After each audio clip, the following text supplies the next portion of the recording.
Hyderabad police commissionerate పరిధిలో 2025 సంవత్సరానికి సంబంధించినటువంటి వార్షిక నేర నివేదికను సిపి సజ్జనార్ అధికారికంగా విడుదల చేశారు. ఈ సందర్భంగా నగరంలో నేరాల గణాంకాలను వివరిస్తూ గతంతో పోలిస్తే హైదరాబాద్లో క్రైమ్ రేట్ గణనీయంగా తగ్గిందన్నారు. హైదరాబాద్లో క్రైమ్ రేట్ పెరిగిందంటూ వస్తున్న విమర్శలపై ఆయన స్పందిస్తూ కేవలం 1-2 సెన్సేషనల్ కేసులను దృష్టిలో ఉంచుకుని నేరాలు పెరిగాయని భావించడం సరికాదని సూచించారు.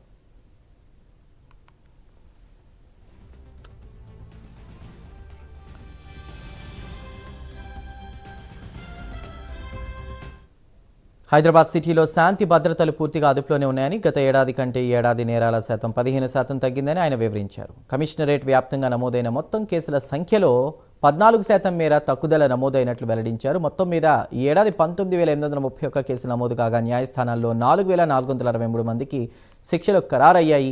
మహిళలు, పిల్లల భద్రతకు సంబంధించి మిశ్రమ ఫలితాలు కనిపిస్తున్నాయి. గత ఏడాదితో పోలిస్తే మహిళలపై నేరాల సంఖ్య 6% పెరగగా, చిన్నపిల్లలపై నేరాలు, ఫోక్సో కేసులు ఏకంగా 27% పెరగడం ఆందోళన కలిగిస్తోంది.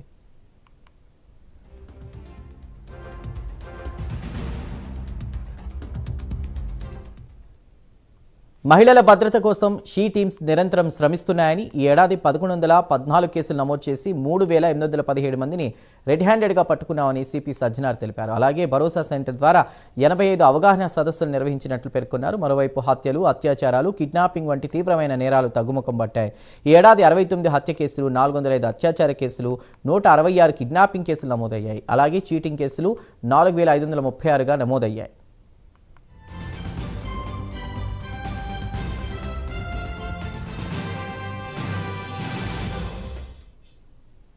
సాంకేతిక నేరాల విషయానికి వస్తే సైబర్ క్రైమ్ కేసులు గత ఏడాదితో పోలిస్తే 8% తగ్గాయి. మొత్తం 2,286 సైబర్ నేరాలు నమోదు కాగా ఇందులో ఇన్వెస్ట్మెంట్ మోసాలు 740, ఓటీపీ మోసాలు 458 ప్రధానంగా ఉన్నాయి. వీటితో పాటు జాబ్ మోసాలు, మ్యాట్రిమోనీ మోసాలు, వాట్సాప్ డీపీ మోసాలు కూడా నమోదయ్యాయి.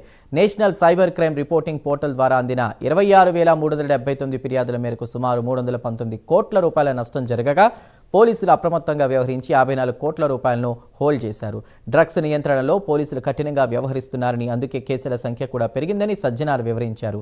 ఈ ఏడాది 368 డ్రగ్స్ కేసులు నమోదు చేసి 2,690 మంది నిందితులను అరెస్ట్ చేశారు. ఇక హైదరాబాద్ నగరంలో ట్రాఫిక్, రోడ్డు భద్రతపై పోలీస్ శాఖ ప్రత్యేక దృష్టి సారించింది. గత ఏడాదితో పోలిస్తే డ్రంక్ అండ్ డ్రైవ్ కేసులు 49,732కు తగ్గిపోగా 52,803 మందికి కౌన్సిలింగ్ ఇచ్చారు. అయితే మైనర్ డ్రైవింగ్ కేసులు భారీగా పెరిగి 7,808గా నమోదయ్యాయి. అలాగే డ్రైవింగ్ చేస్తూ సెల్ ఫోన్ వాడిన వారిపై 126,140 కేసులు నమోదయ్యాయి. ఈ ఏడాది జరిగిన 2,679 రోడ్డు ప్రమాదాల్లో 294 మంది ప్రాణాలు కోల్పోగా 2,950 మంది గాయపడ్డారు. ముఖ్యంగా రోడ్డు ప్రమాదాల్లో 105 మంది పాదాచారులు మృతి చెందడం విచారకరమన్నారు. సామాజిక బాధ్యతతో భాగంగా కూడా ఆపరేషన్ స్మైల్ కింద 896 మందిని, ఆపరేషన్ ముస్కాన్ పేరుతో 1,247 మంది పిల్లలను పోలీసులు రక్షించి సురక్షిత ప్రాంతాలకు, తల్లిదండ్రుల చెంతకు చేర్చామన్నారు సిపి. ముఖ్యంగా ఈ సంవత్సరంలో మీరు మీ యొక్క ఫ్యామిలీస్, ఫ్రెండ్స్ మధ్యలో మీరు చేసుకోవాలి, కానీ 4 గోడల మధ్యలో చేసుకోవద్దని చెప్పి మరి కోరుతున్నాను.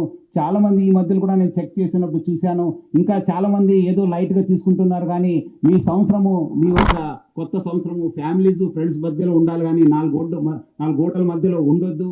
మెమొరబుల్ టు మిజరబుల్గా చేసుకోవద్దని చెప్పి నేను మరి కోరుతున్నాను. మీ చేతిలో ఉండేది ఇది. మెమొరబుల్ కావాలా 2026 లేదా మిజరబుల్ కావాలనేది ప్రజలందరూ, ఎవరో తాగే వాళ్ళు ఉన్నారో వాళ్ళ చేతిలో ఉంటుంది. సో ఎవరు కూడా ఈ డ్రంక్ అండ్ డ్రైవ్ చేయవద్దని చెప్పి నేను కోరుతున్నాను. అట్లానే ఈ యొక్క డేంజరస్ డ్రైవింగ్ పైన కూడా హైదరాబాద్ సిటీ ట్రాఫిక్ పోలీస్ చాలా గట్టిగా మనము ఎఫర్ట్స్ పెట్టడం జరుగుతుంది. ముఖ్యంగా హెల్మెట్ లెస్ డ్రైవింగ్ కావచ్చు, మైనర్ డ్రైవింగ్ కావచ్చు, రాంగ్ డ్రైవింగ్ కావచ్చు, దానిపైన కూడా చాలా అంటే చాలా ఫోకస్గా మనం పనిచేయడం జరుగుతుంది. మనం కూడా ఈ ట్రిపుల్ రైడింగ్ కావచ్చు, మన మొబైల్ ఫోన్ యూసేజ్ కావచ్చు, రాంగ్ సైడ్ డ్రైవింగ్ పైన చాలా మనము గట్టిగా ఎఫర్ట్స్ పెట్టడం జరుగుతుంది. మనము కేసెస్ కూడా బుక్ చేయడం జరుగుతుంది. ఈ మైనర్ డ్రైవింగ్లో ఎవరు పట్టుబడితే వాళ్ళ పేరెంట్స్ పైన కూడా కేసు కట్టడం జరుగుతుంది. మీరు ఏదో వాళ్ళు అడుగుతున్నారు, మాకు ఇబ్బంది పెడుతున్నారంటే వాళ్ళకి ఏదో జాయ్ఫుల్ రైడ్ కోసం మీరు కీ ఇస్తే మీరు కూడా లోపల వెళ్ళాల్సి వస్తుంది, మీ పైన కూడా కేసు వస్తుంది. సో ఎవరు కూడా